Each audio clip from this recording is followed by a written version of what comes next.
Aloha Nui Patriots. It's Shari Raye with the verse of the day, March 20th, and Ruth said, "Entreat me not to leave you or to return from following after you. For where you go, I will go, and where you lodge, I will lodge. Your people shall be my people, and your God my God. Where you die will I die, and there will I be buried. The Lord do so to me, and more also, if aught but death part you and me." Ruth 1:16-17. The example of Ruth is the example of true salvation. Millions who have never been born again presently clog the churches.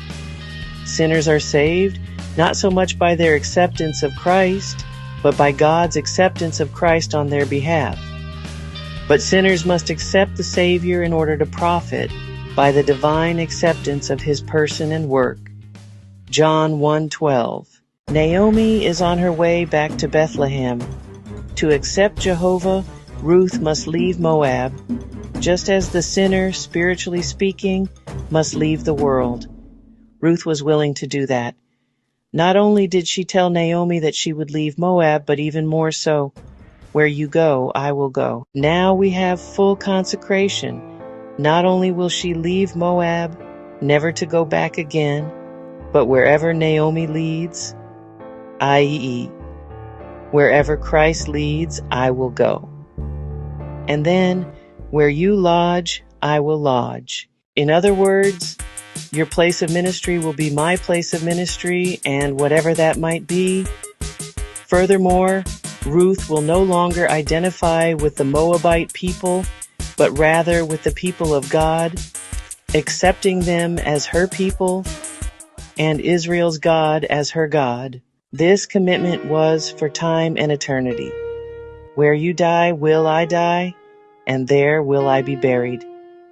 In other words, this was not a momentary decision of emotionalism.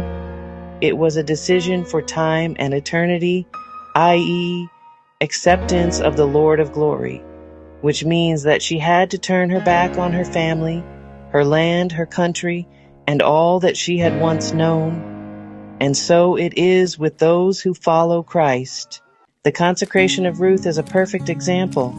Her reward would be of far greater magnitude than she could ever even begin to ask or think. This Gentile girl, this cursed Moabitess, due to her faith, would find herself in the lineage of the coming Messiah. Nothing could be greater than that. Matt number 1-5.